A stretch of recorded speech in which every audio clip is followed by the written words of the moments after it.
साथियों, हम लोग युक्त संगत प्राणायाम की बात कर रहे हैं और इस क्रम में कपालभाति प्राणायाम की बात हम पिछली वीडियो में घिरण संहिता, हठ योग प्रदीपिका और हठ तत्व कौमुदी से हमने व्याख्या किया है। इस वीडियो में हम देखेंगे कि कपालभाति जो है हठ रत्नावली में कैसे दी गई है। ये हठ रत्नावली की किताब है और इसमें हम कपालभाति को देखेंगे कि हठ रत्नावली में कपालभाति के बारे में क्या कहा जा रहा है और वह किस प्रकार की प्रक्रिया बताई गई है। तो हठ रत्नावली में लिख रहे हैं कि भस्ता लोह कारणाम रेज पूरव सुसंभ्रमौ कपालभाति विख्याता सर्व रोग विशोषणी। इसमें भी वही बात कही जा रही है जो पिछली वीडियो में हमने बताया था कि जो घिरण संहिता और हठ योग प्रदीपिका और हठ तत्व कौमुदी, तो हठ योग प्रदीपिका में कहा गया था कि रेच पूरव सुसंभ्रमो, वही बात इसमें भी कहा जा रहा है। कह रहे हैं कि भस्ता लोह कारणाम, लोहार की भाथियों की तरह एक उपमा इसमें भी दी गई है। और रेच पूरव सुसंभ्रमो, रेचक पूरक को सुसंभ्रम माने घुमाए। संभ्रम माने मैं पिछली वीडियो में बता रखा हूँ कि संभ्रम माने होता है घुमाना और रेचक पूरक को घुमाए। कपालभस्त्री विख्याता, इसी कपालभस्त्री कहते हैं। सब रोग विशोषणी, सभी रोगों का शोषण करने वाली होती है विशेष रूप से। इस तरह से इसमें बताया गया है। और आपको रेच पूरव सुसंभ्रमो जो शब्द है यही मेन है इसमें भी। तो रेच पूरव यानी रेचक पूरक के द्वारा इसको घुमाए, इड़ा पिंगला नाड़ी में घुमाने की बात कही गई है। ये तर्कों के द्वारा समझा गया, पहले ही वीडियो में बता दिया गया है। लेकिन इसमें एक और दे रहे हैं कि अथवा कपालं भ्रमयेत सभ्यम अपसभ्यम तु वेगत रेच पूरक योगेन कपालभास्त्री उच्यते। एक और कहीं से इन्होंने दिया है, करें कपालं भ्रामयेत सभ्यम अपसभ्यम तु वेगत। इस श्लोक को समझना, थोड़ा सा व्यवहारिक प्रयोग करना थोड़ा कठिन होता है, समझ में नहीं आता है कि ये कहाँ से उठा लिए हैं। और इस हठ तत्व हठ रत्नावली में उन्होंने अथवा करके इस श्लोक को कर दिया है। अब देखिए कि कपालं, ये करें कपाल को, भ्रमयेत घुमाना, सभ्यम अपसभ्यम तु वेगत, कपाल को ही ये घुमाने की बात कर दे रहे हैं। ये कपालभाति प्राणायाम की बात इस तरह से नहीं संभव है कि कपाल को घुमा करके और कपालभाति किया जाए। और फिर कह रहे हैं रेच पूरक योगेन, रेच पूरक के योग से कपालभाति विख्यात भस्ती उच्चते, इसे कपालभाति कहते हैं। यह क्रिया समझ में नहीं आती है कि ये कैसे बात कर रहे हैं। रेचक पूरक तो इड़ा पिंगला नाड़ी से होता है और ये कपाल को ही जो है वेग से घुमाने की, दाएं या बाएं, सभ्यम अपसभ्यम, बाएं दाएं घुमाने की बात कर रहे हैं। तो कपाल को बाएं दाएं ऐसे ऐसे घुमाएंगे अगर आप, और फिर रेचक पूरक को करेंगे, कैसे संभव होगा। इसलिए ये जो अथवा करके ये श्लोक दिया गया है और ये श्लोक जो है ये व्यवहारिक नहीं है, इसलिए इसको हम जो है बहुत ठीक नहीं मानते हैं इसको। इसलिए पहला ही श्लोक जो है इसमें हम ठीक मानेंगे। और भस्ता लोह कारणाम, इसमें लोह कारणाम कह दिया गया है। सखष्टी का बहुवचन है जो लोहार की भाथियों के बात कही गई है। और रेच पूर्व सुसंभ्रमो, ये बात ठीक समझ में आती है। कपालभस्त्री विख्याता सर्वरोग विशोषणी, ये भी बात समझ में आती है। लेकिन दूसरा श्लोक नहीं समझ में आता है। और दरअसल ये जो है हठ तत्व रत्नावली ये श्रीनिवास की रचना है, ये बहुत बात की रचना है। और इसमें जो है उन्होंने इधर उधर से बहुत सारी जगहों से चीज़ों को इकट्ठा किया हुआ है। और उनका एक, हम ये कह सकते हैं कि कोई एक मौलिक रचना हम नहीं कहेंगे, बल्कि ये है कि कई जगहों से इन्होंने इकट्ठा करके और एक जो है किताब बना दिया है। ये इसका जो समय है वो बाद का समय का ये किताब है, बहुत पुराने समय की किताब नहीं है। और इसमें हठ रत्नावली का जो है जो पॉपुलरिटी है वो पता नहीं कैसे बना है। और इसमें जो है कि लगभग ये हमको बता रहे हैं इसका समय 18वीं शताब्दी के आसपास का है ये किताब। और इसमें बहुत सारे इसके स्क्रिप्ट मिले हुए हैं, कॉपियाँ मिली हुई हैं, और जिसके आधार पर इसको जो है कंपाइल करके और इसको कैवल्य धाम लोनावाले से छापा गया है, इसको एडिट किया गया है।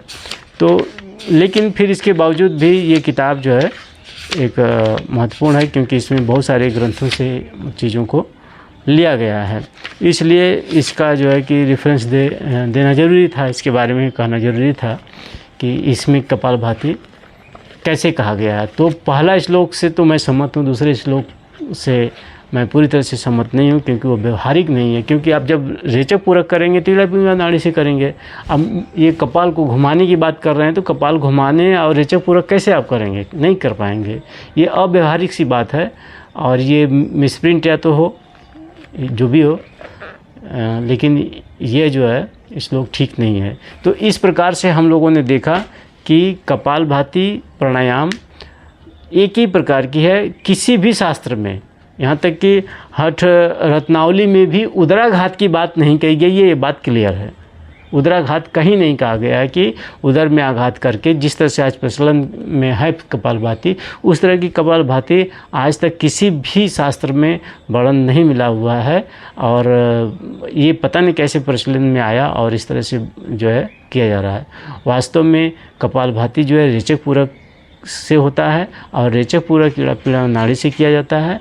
और सही जब आप कपालभाति करेंगे तो आपको एक चक्कर या 2 चक्कर में ही पूरा लाभ मिलने लगता है, जो 10 या 15 मिनट की क्रिया होती है। लेकिन एक चीज़ का ध्यान रखिएगा कि इसके साथ साथ जो है रेचक पूरक की जो प्रक्रिया है, जो युक्ति है, वो पतंजलि के प्राणायाम सूत्र की व्याख्या से जो उत्पन्न होता है उसी तरह का ही होगा।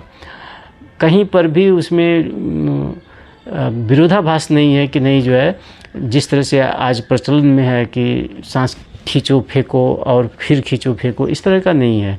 बल्कि रेचक कैसे किया जाएगा, श्वास अपने आप अंदर चली गई कंप्लीट, फिर ख़त्म हुई, जो ही प्रश्वास बनना चाहती है, अभी शुरू हो रही है, उसी समय दाहिनी नाक को बंद करके बाईं नाक से धीरे धीरे हवा को अंदर भरते जाएंगे।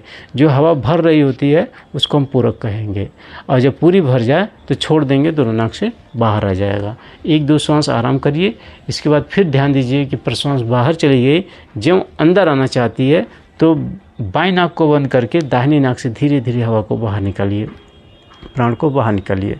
जब आपको लगता है कि हल्का दबाव आ रहा है, छोड़ दीजिए, दोनों नाक से अंदर सांस बंद करके चला जाएगा। फिर 1-2 सांस आराम करिए, फिर सांस पर ध्यान दीजिए कि अंदर चली गई और जा करके ख़त्म हुई। जब बाहर आना चाहती है तो बाएं नाक को ही दबाइए, दाहिनी नाक से धीरे धीरे पूरक हल्का सा इशारा करेंगे, वो जाने लगेगी, सुड़केंगे नहीं कभी भी। हल्का सा इशारा करके भरते जाइए, पूरा भर लेंगे, छोड़ देंगे, दोनों नाक से प्रश्वास बंद करके निकल जाएगा। फिर इसी तरह से 1-2 श्वास आराम करके और फिर प्रश्वास बाहर चली गई, ध्यान दीजिए उस पर। और ज्यों अंदर आना चाहती है तो बाईं नाक को बंद करके दाहिनी नाक से धीरे धीरे हवा को बाहर करिए, एकदम धीरे धीरे, जितना आराम से करेंगे उतना ही अच्छा है। और फिर इसके बाद जब ही दबाव लगता है छोड़ दीजिए, दोनों नाक से अंदर चला आएगा। यह 1 चक्कर जो है कपालभाति हुआ। 1 चक्कर कपालभाति, इसी तरह से 2 चक्कर या 3 चक्कर आप कर सकते हैं। स्वस्थ हैं तो 3 चक्कर कर सकते हैं। अगर आपको तकलीफ़ है या किसी प्रकार का अशक्तता है तो आप जो है 1 ही चक्कर करेंगे, तब भी आपको पूरा लाभ मिलेगा। एक चीज़ का ध्यान रखिएगा कि इसके साथ साथ भोजन का बहुत बड़ा रोल है इसमें, और भोजन के बारे में आपको जानना होगा, तभी आप जो है इसका पूरा फ़ायदा उठा सकते हैं। अन्यथा अगर आप मनमाने ढंग से खाते पीते रहेंगे और तो नाड़ियाँ शुद्ध नहीं होती हैं। अगर आप नाड़ी ठीक से शुद्ध करना चाहते हैं तो आपको योग के अनुसार भोजन करने की ज़रूरत पड़ती है।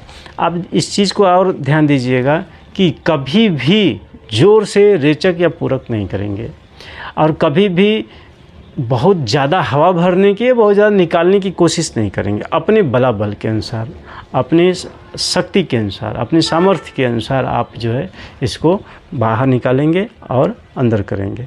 बल्कि बाहर हल्का सा इशारा करके निकालेंगे, थोड़ा सा ज़्यादा प्राण बाहर निकल जाएगा तो आपको दिक्कत हो सकती है, कमर में दर्द हो सकता है और थकान हो सकती है। तो इस तरह से ये हमने देखा कि कपालभाति की क्रिया में किसी भी शास्त्र में कहीं पर भी हड्डियों के ग्रंथों में जहाँ पर भी कपालभाति का वर्णन किया गया वो कहीं पर भी उदराघात की बात नहीं कही गई है। और उदराघात कपालभाति ये एकदम जो है शास्त्र सम्मत नहीं है, और शास्त्र सम्मत जो चीज़ नहीं होती है उसे अयुक्त कहा जाता है, और अयुक्त से रोग होता है। आप देखिएगा कि उदराघात कपालभाति अगर आप ज़्यादा स्ट्रोक करते हैं, ज़्यादा बार करते हैं, 1 मिनट में 60 बार या 120 बार या 180 बार करते हैं, तो उससे ब्लड प्रेशर बढ़ता है। ये रिसर्च है, साइंटिफिक रिसर्च हो चुका है सब इसका। इसलिए उस उदराघात कपालभाति से आपको बचना चाहिए और युक्त संगत जो है कपालभाति करना चाहिए, जो रेचक पूरक के द्वारा होता है। और नाड़ी शोधन आपके शरीर के सारे रोगों को एक साथ शांत करता है। नाड़ियाँ शुद्ध होंगी, आपकी शरीर शुद्ध होगी, तो अपने आप जो है रोग शांत होने लगते हैं और समाप्त होने लगते हैं। तो इस तरह से कपालभाति का यह जो है वीडियो जो है कंप्लीट होता है कि किसी भी शास्त्र में कपालभाति उदराघात के रूप में नहीं बताई गई है, वह अयुक्त है और युक्त संगत कपालभाति ही आपको करना चाहिए। हाँ, एक बात का ध्यान रखिएगा कि कभी भी जब भी चाहे किसी की भी क्रिया को आप अगर आजमाते हैं और करने जाते हैं तो तर्क के साथ उसको समझिए कि ये युक्त संगत कैसे है, और जब तक वो संतुष्ट नहीं हो जाते हैं तब तक किसी भी प्रकार के प्राणायाम की या श्वास की क्रिया को करने की ज़रूरत नहीं है। जब पूरी से संतुष्टि हो जाए इससे उसके बाद ही करिए। इससे अच्छा है कि आप जो है एरोबिक एक्सरसाइज करिए जिसमें सांस तेज़ से चलने लगती है, तो वो काफ़ी सुरक्षित रहेगा आपके लिए और अच्छा रहेगा। और जो लोग अशक्त हैं वो इससे बचें। तो इस प्रकार से ये प्राणायाम की प्रक्रिया जो है कंप्लीट होती है। यदि आपको विस्तार से जानना है और प्राणायाम की प्रक्रियाओं को समझना है तो प्राणायाम प्रकाश नाम की मेरी पुस्तक खरीदें। ये अमेज़न और फ्लिपकार्ट दोनों पर है। वीडियो में नीचे लिंक दे दिया गया है और वहाँ से आप जा कर के खरीद सकते हैं। यह किताब मुझे विश्वास है कि आपके प्राणायाम को समझने में काफ़ी सहयोग करेगी और जो भी जानकारी है उसमें वृद्धि करेगी और प्राणायाम को समझने की एक नज़रिया पैदा करेगी आपको। और ये सबसे बड़ी बात है कि इस किताब में आपको जो पतंजलि के प्राणायाम सूत्र से जो रेचक पूरक कैसे बनता है उस बात को पूरी तरह से बताया गया है, और फिर गीता के प्राणायाम को बताया गया है कि कैसे गीता का प्राणायाम पतंजलि का प्राणायाम एक ही बात है। विभिन्न शास्त्रों में जो प्राणायाम बताया गया है उनकी युक्तियाँ एक ही इस किताब में पूरी तरह से बताया गया है। दूसरी बात यह है कि आपको हमारे चैनल प्राणायाम प्रकाश को आप सब्सक्राइब करें ताकि आप तक वीडियो आसानी से पहुंच सके।